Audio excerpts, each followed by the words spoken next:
now beheading people with considerable relish for Islamic State in Syria.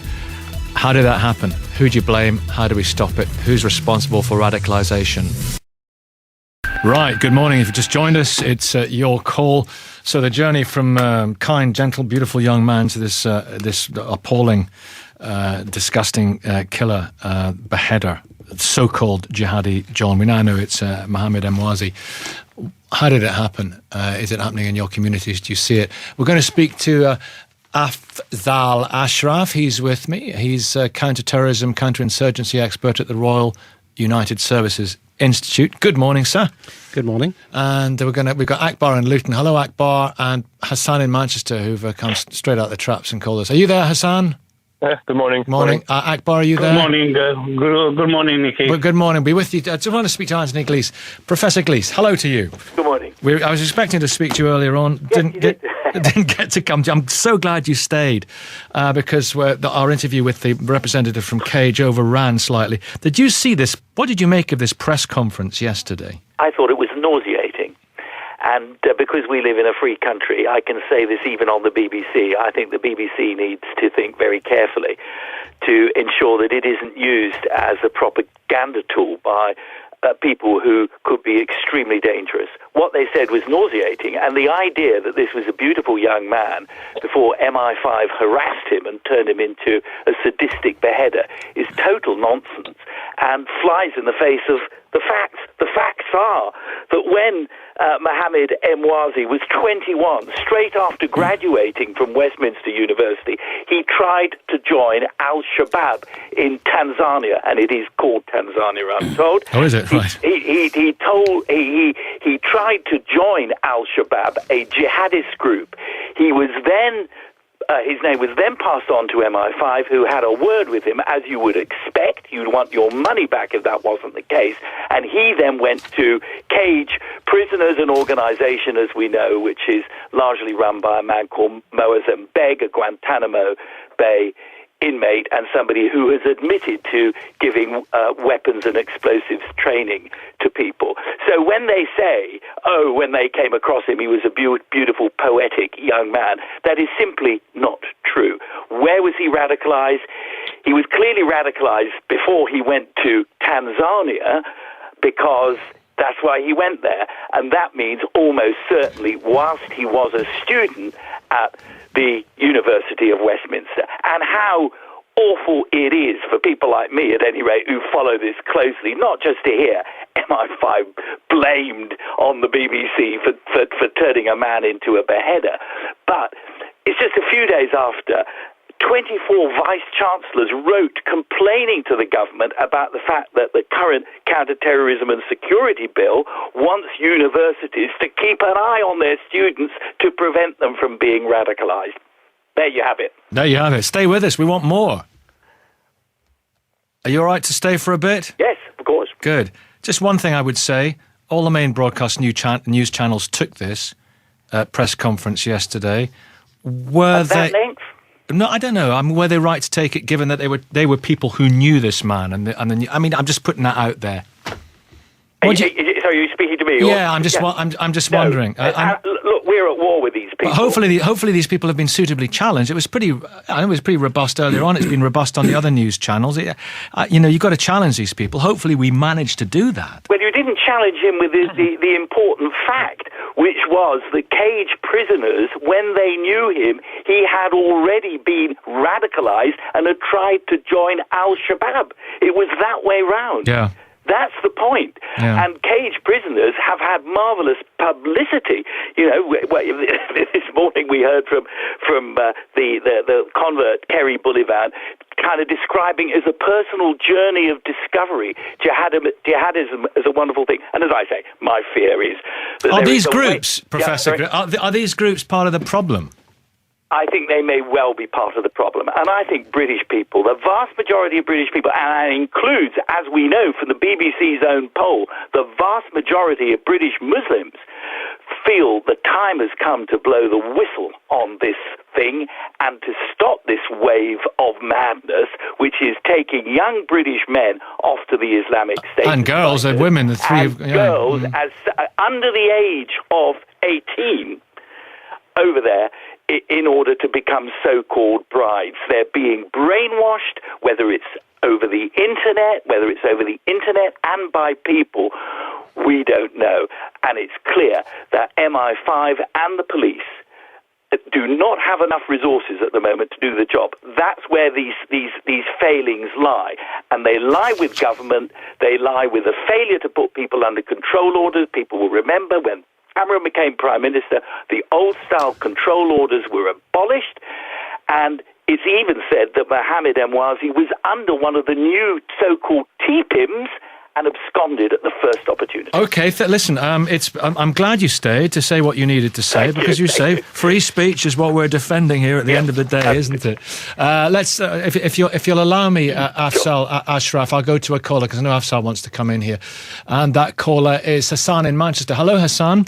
Hello, good morning, Nicky. I'm just wondering, I don't know if you heard the Bullivant interview earlier on, this man from Cage. He said something which struck me as something that would be offensive to many Muslims in this country. He just referred to this monolithic Muslim community. I mean, it's so much more complicated than that, isn't it? Yes. Well, firstly, before I make my point, I'd like to say, obviously, we need a proper inquiry to understand exactly what happened to Jihadi John. But I totally agree with your point. I mean, not enough is being done to specifically target the preachers who are brainwashing and who are changing people from normal law-abiding citizens into violent criminals. And that's what they are. They're violent criminals and thugs. That's what they've become. So not enough is being done. Just the other day, there was a preacher in Westminster, of all places, who belongs to this ideology, who was allowed to go and give a lecture in front of an audience. I don't think there's enough being the specific ideology which is causing the trouble. The second thing I say is that the Muslims who are challenging and who are challenging these people, and also who are promoting good in society and trying to make a difference, they don't feel included at the moment. They feel marginalized themselves, and that's not helping the situation. And thirdly, we need to counteract all extremism and terrorism, regardless of whether they are our allies. I mean, if we have one rule for some people and then another rule for another people, then that's not going to help. I mean, if Saudi Arabia, which is the root and source of the hateful ideology which creates the ISIS and which creates Jihadi John and creates other people, they are not being stopped in promoting and funding the spread of this hate, then this is not going to help. If the Foreign Office puts its flag at half-mast in respect of a leader who is responsible for the murder of millions of people or thousands of people through funding or whatever other means, that's not going to help you. No, okay. That needs to be a balanced approach. Yeah, that's the murky world of selective democracy and selective friends, and my enemy's enemy is my friend and all that stuff. Stay there, my friend. So, Afzal Ashraf, there was a survey done by the BBC the other day. Did you see it? Basically, it said, the top line, as we call it, was the majority of British Muslims oppose violence against people who publish images depicting... You did see it, yeah? Mm-hmm. Depicting the Prophet Muhammad. He's nodding. The survey said most have no sympathy with those who fight against Western interests. Most. Now, the glass half empty from that survey, with 27% of Muslims polled said they had some sympathy with the motives behind the Paris attacks. And a worrying amount... inferring from it, did support violence. I mean, a minority, but a worrying amount. It is. Any number is worrying. And of course, the only way you can balance that is to look at how many people within the wider society would support violence in other circumstances that they find offensive. So, but the point, I think the main issue that we need to come away from is that the vast majority of Muslims are deeply upset by this. 95% feel loyalty to Britain, 93% say they should obey British laws. But that has to be put in context. Yeah. But we're still talking about this small, albeit significant minority. Why have they come to those beliefs? Well, people come to beliefs for a whole number of reasons. The first thing I think we need to say, Nick, is if we had a comparable survey with non-Muslim populations and asked them comparable questions, many of them do not like the British system, so they might say, well, I'm not loyal to Britain for various reasons and Indeed. so on. So we need to get that in context. But even 1% or 0.5% is too many as far as I'm concerned.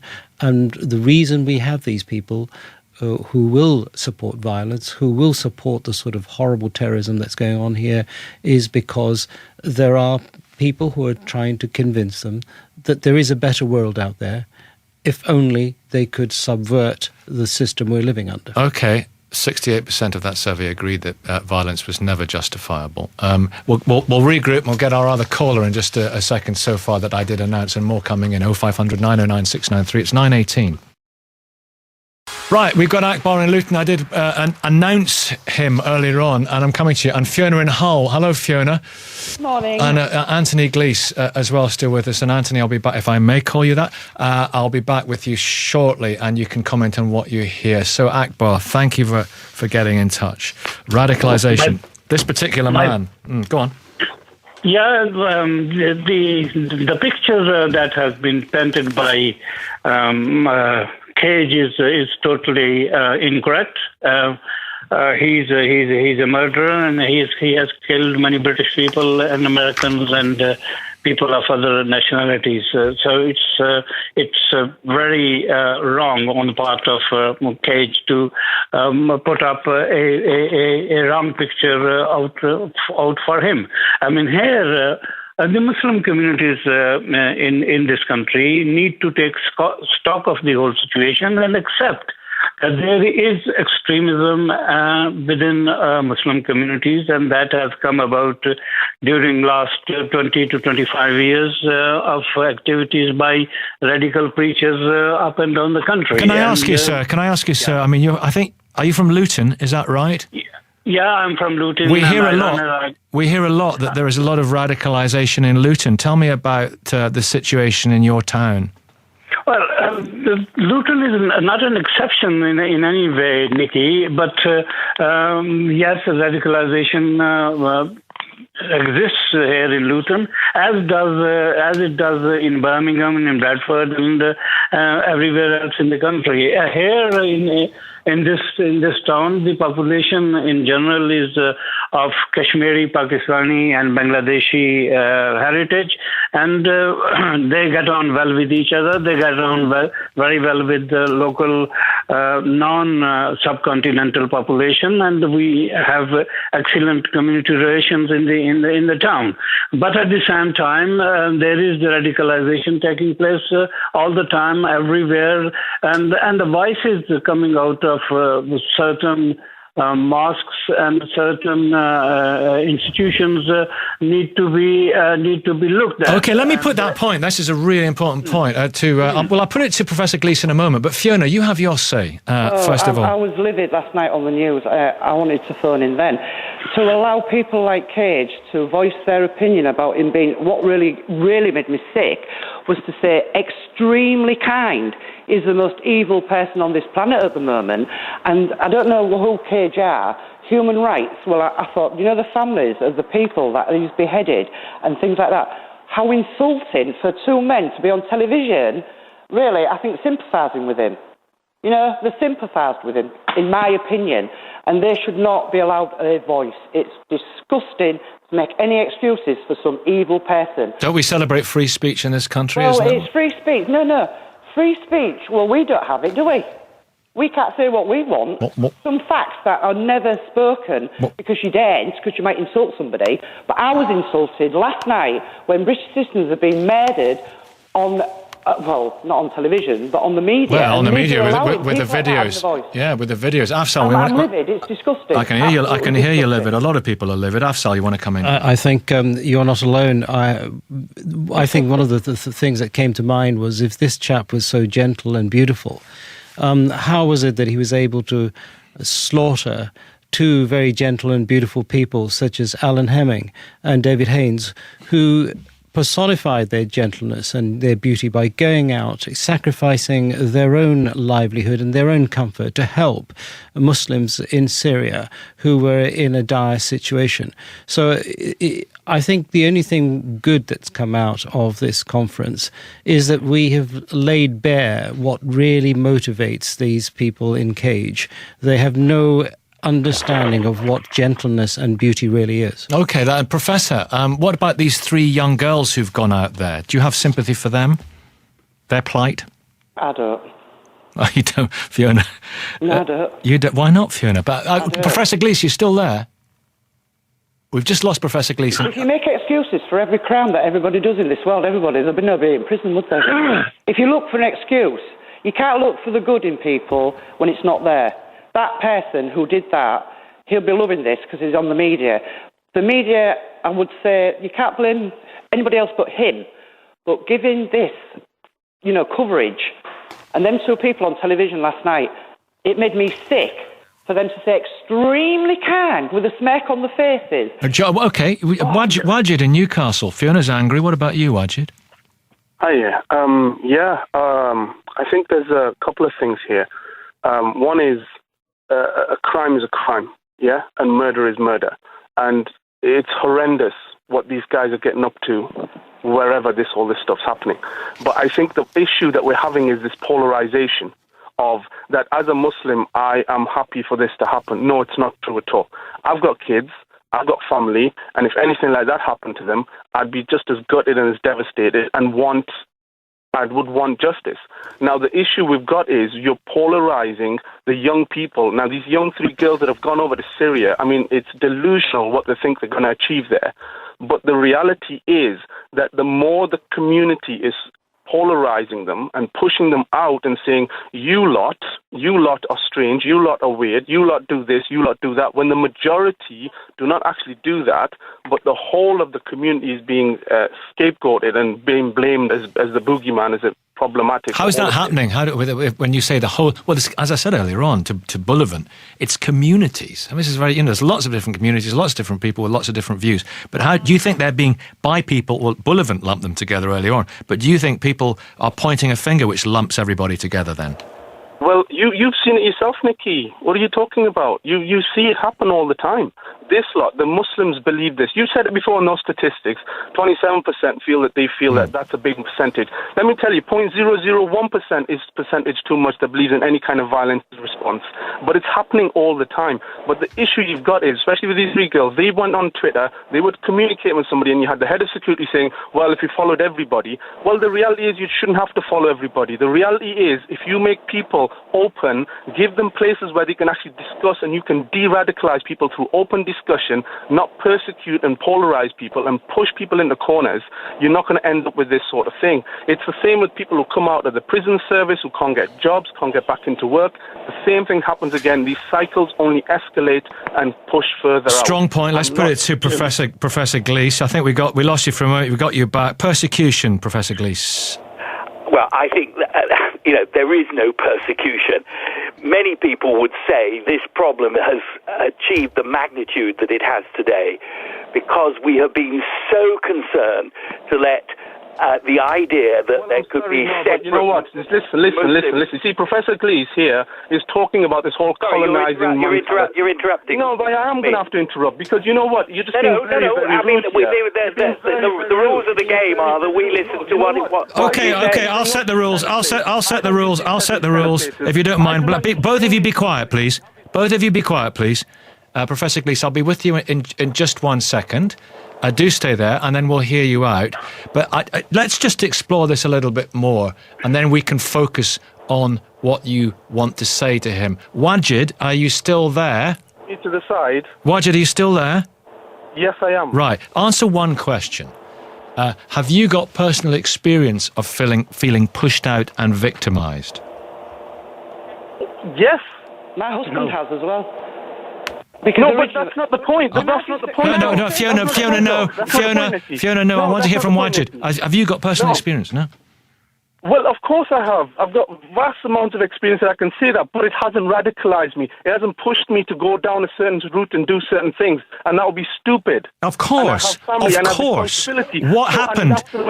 How did you feel victimized? We're trying to get there and find out. Well, I don't know. I have a number of situations I could go into. Go on. Let me give you one particular one. Yeah. Somebody I've known for many years. Many years. Right, and he just turned around and just went totally Islamophobic on me, sort of last year. Right, he went totally extreme on me, and I'll tell you how I know this, because there was an exchange of offensive, aggressive emails that came out. You Muslims are this, and this. I've known this guy for years. I've worked in community development for years, and I've never, ever been attacked in such a way.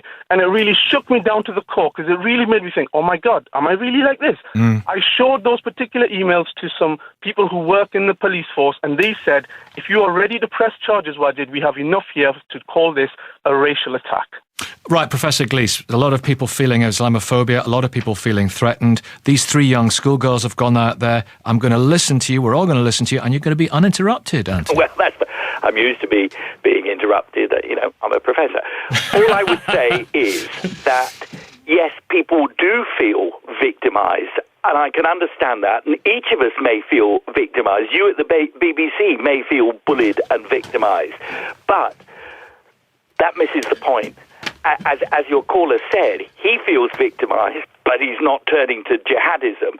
And when we turn to Mohammed Emwazi's Jihadi John, it's far from the truth that he was victimised. He had the very best this country could offer in terms of education, a university training in a leading-edge subject, computer programming. He was not somebody who'd been pushed into a corner. And I think that's the really important message to get across.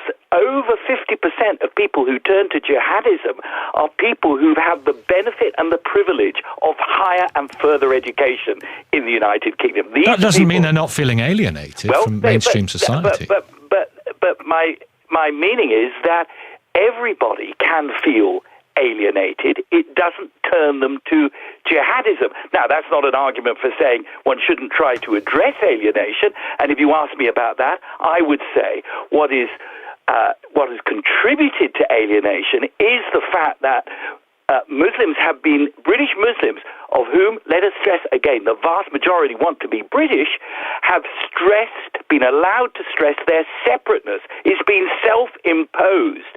And I think that is one of the deep lessons that has to come out of this now. The self-imposed separateness of Muslim communities is a luxury we can no longer afford in this country. There are not lots of communities. There is one community, the British community. And that community has got to be blind to your religion, blind to your ethnicity, blind to your gender, blind to your sexuality. That's the only way forward. Thank you, Professor. I hope you didn't feel too interrupted on that. Not at all. I'm used to it. All right. Thank you. Okay, last word. I know you've got to dash off if you would Afzal Ashraf. This seemingly intractable problem. Of radicalisation. There is one solution. All this debate about ideology and so on has to take place. People have to discuss this. But the real solution is that this ideology promises success. Al-Qaeda promised it. They failed to deliver it. We now have ISIS. ISIS has promised success through territory, through a caliphate. When that success is demonstrated as a failure, then we will reduce. We will never, ever eliminate extremism as Breivik in Norway, the Nazi who killed his own people in hundreds, showed, as Timothy McVeigh showed. We will never eliminate it, but we will reduce it to an acceptable level. Thank you so much for coming in. Thank you so much for staying on. It's 9:33. Okay, we're going to speak to Usman Nawaz in just a second. I'll take some calls first. Usman, good morning. Morning, Nicky. A former member of Young Muslims Advisory Group. And Kay has been waiting a while. Kay in Birmingham, Nadia in Manchester, Den in North London. Good morning, all. Morning. Kay, I think you've been having the longest wait. What point would you like to make? The point I'd like to make is that I think first we should show our support, and I think you can only hold.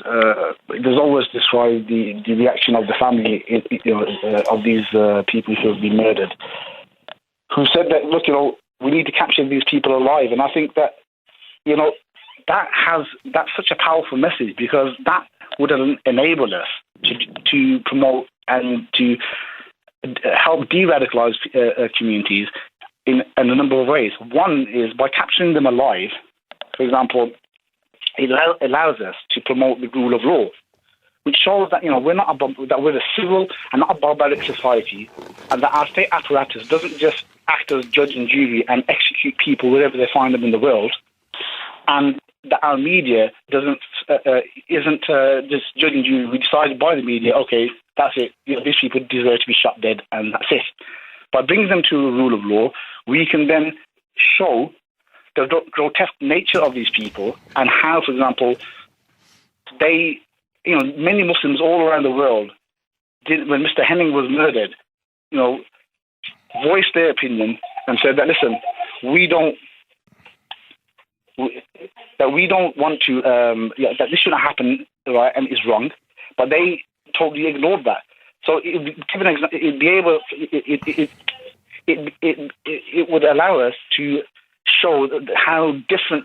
I completely understand. It's just operating from the highest moral principles. Quick second point. Not the highest moral principles, Nicky. Legalistically, we did it with Milosevic.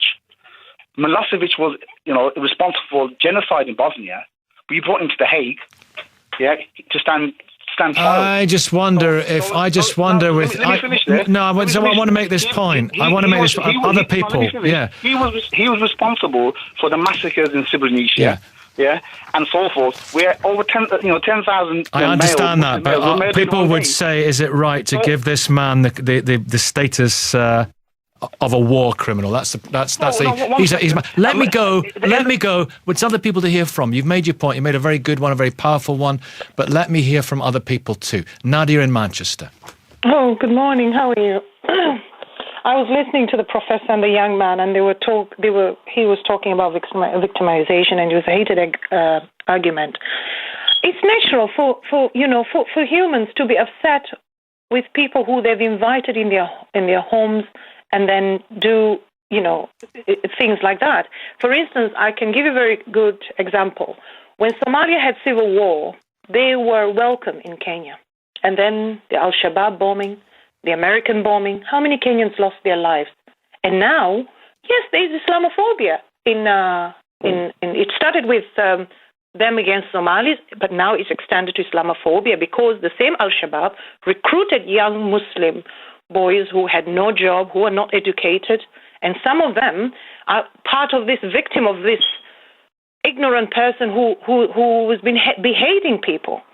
And one of the things I would like to tell the Muslims out there, you come from Sharia countries, you've moved to the Western world, you adapt to the life here. Because even in the Quran it says you have to respect the laws of the land. Respect the laws of the land. Most of the British laws, if you look at it, it's almost similar to the Islamic laws. Don't harm anyone, don't be bad, don't steal, and things like that. So I really want to know, how do we tackle this problem? My advice, my thinking is that the first thing is we Muslim communities, we should be looking at ways of, instead of ways where this radicalization and extremism. I'm sorry today, I just feel very emotional, and Of course, do you have children? Very upset with the Muslim community because. Do you have children? I do, 3 children, and my children have attended several madrasas, and I've withdrawn them from several madrasas because of the Wahhabi thinking of the Sharia, the extremism. What were they being taught? Yeah. Things which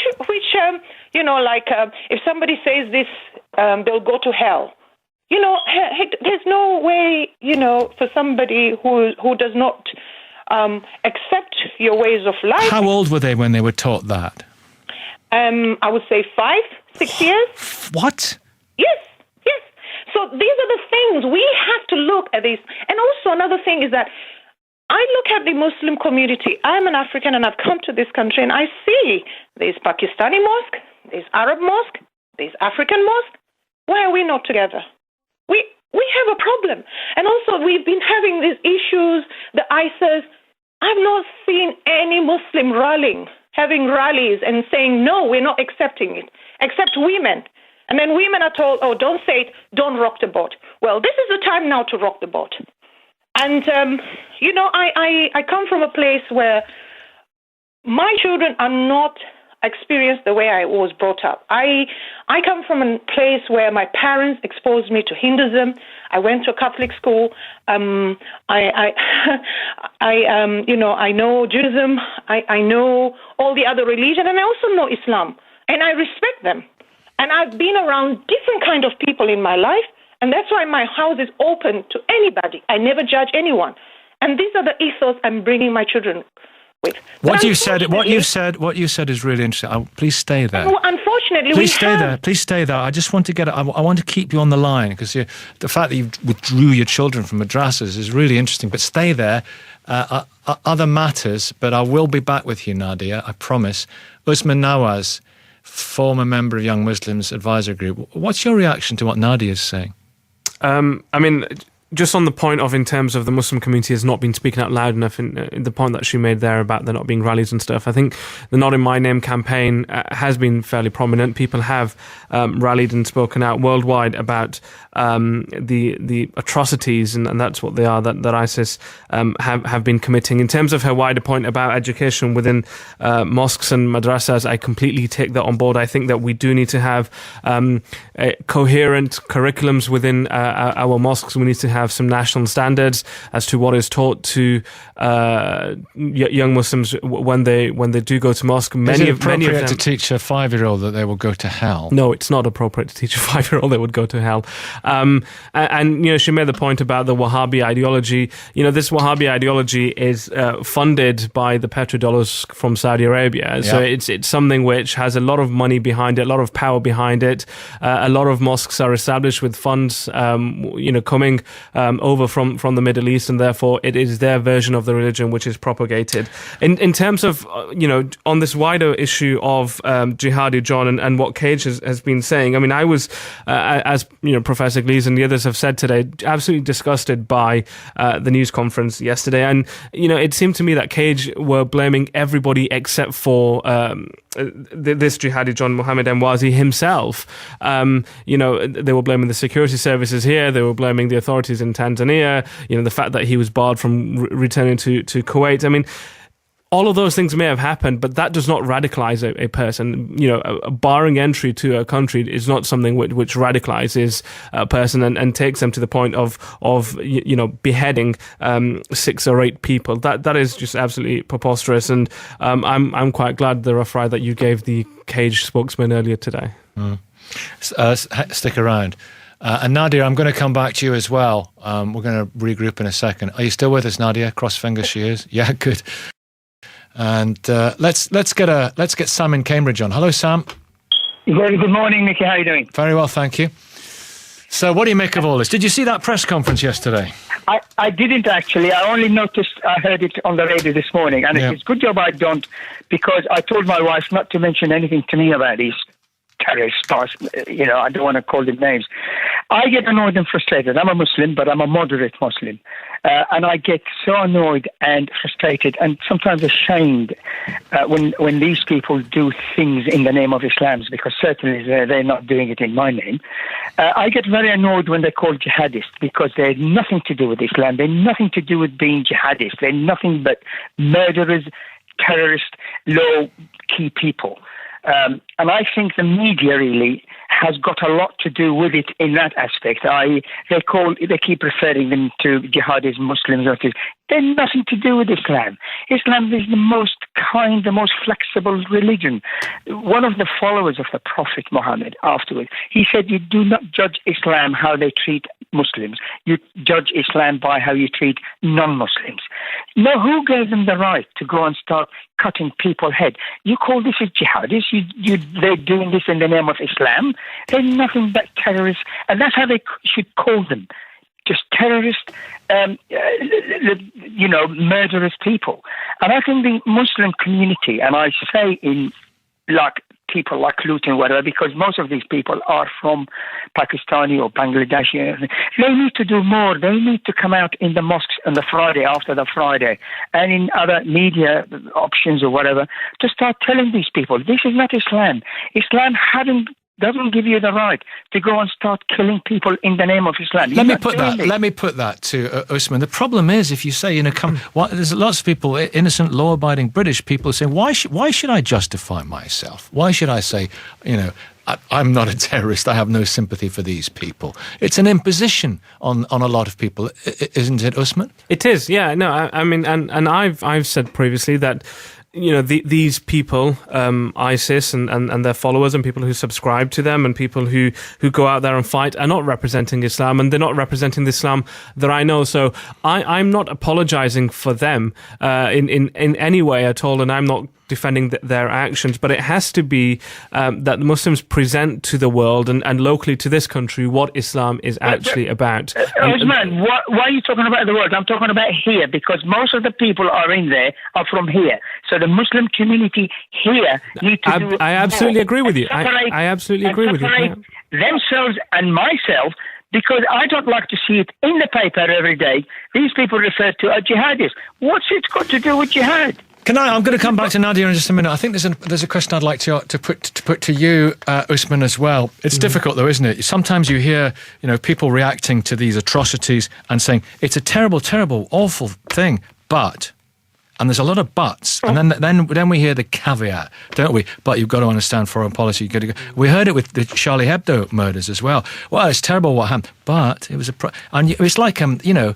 It's like if a doctor were going into, and it has happened, into an abortion clinic and was shot by extremists who disagree with abortion, and then people coming on of that particular belief that abortion is wrong say, oh, it's terrible what happened to him. But Nicky, we're too safe, we're too soft here. Usman, I want to hear Usman's respond on that. Usman, do you understand what I'm saying? There has to be absolute condemnation of these acts, and absolute unconditional condemnation of these acts. There shouldn't be any caveats. There shouldn't be any ifs and buts.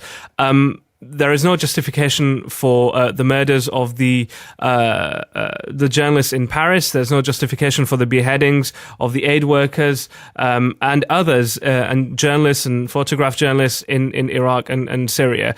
There has to be unconditional, and Muslims have to be confident enough in being able to do that. We need to stop finding excuses for these people. We need to stop trying to in any way justify what they're doing and condemn them for what they are, terrorist acts. Yes, well, it's very good having you on. Might come back to get the chance. We're running out of time. But Nadia, I come to you now because there's been lots of texts saying that you're being very sensible. Let's hear more from Nadia. Refreshing and important to hear her voice.